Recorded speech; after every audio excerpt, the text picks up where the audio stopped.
Felons. When I say that word, many people think of scary criminals. However, you can be a felon for drug charges, bribery, fraud, or illegal gambling. These charges are bad, but the people who are charged just made a mistake, not ones that went on a murderous rampage. Should they still have their rights taken away after they do their time?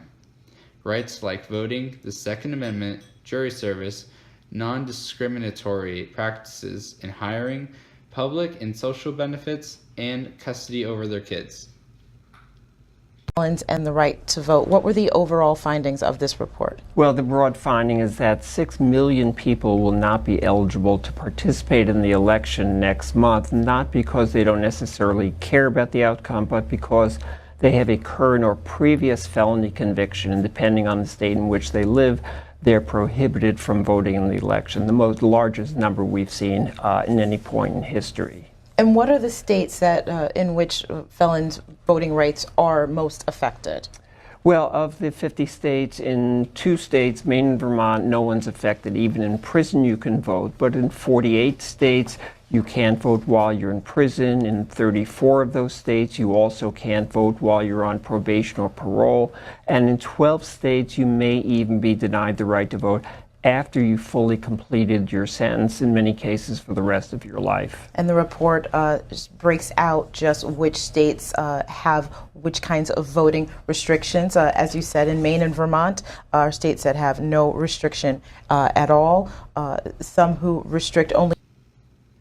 Do many people think that this practice of states taking away rights is just and is fine under the 10th Amendment? So when felons have their rights taken away after incarceration, does that go against their 10th and 14th Amendment rights?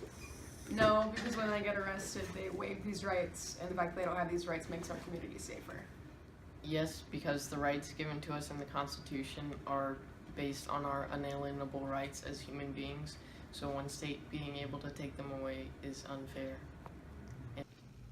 Well, this also begs the question, should there be a distinction between nonviolent and violent felons? There's all kinds of different, nonviolent offenses as well. I would think typically when the judges, when they sentence somebody, they're looking at the offense and whether it was violent or not. Was there a victim that got hurt in the matter? You know what I mean? Like when you're talking about like a murder or somebody getting shot, you know what I mean? Even in a white collar case, you can still have a victim, but it's not like they were hurt, So that's that's obviously more serious in my eyes. It is so. However, some feel that this action of taking rights away is just for the crimes they committed. So, should other rights be taken away from felons? I personally do not think all of those rights should be provoked from every person that was convicted of a crime. I would have to base it off the person and the degree of their crime. Who's to say everyone released from jail should be withheld certain rights? Like, we as people have freely have rights as citizens and are given them being born into our nation. Once a certain individual has committed a crime or act against the laws and government, I also don't think they should have their freedom taken away and should be given a second chance.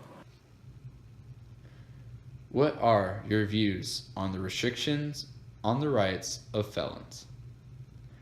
I believe that no human being should be deprived of basic civil rights. The only time I think taking away rights would be appropriate is in the case of a violent crime. If a person has committed an act of murder, rape, physical abuse, or child molestation, they should not be allowed to have parental custody rights or Second Amendment rights. Many people are incarcerated for crimes they have never committed, so taking away these people's rights, even when they're out of jail, is ethnically wrong and unfair. Prison is meant to rehabilitate and rebuild. So, taking away these people's basic human rights goes completely against that whole concept. Now we can take a look at the different court cases about felon voting.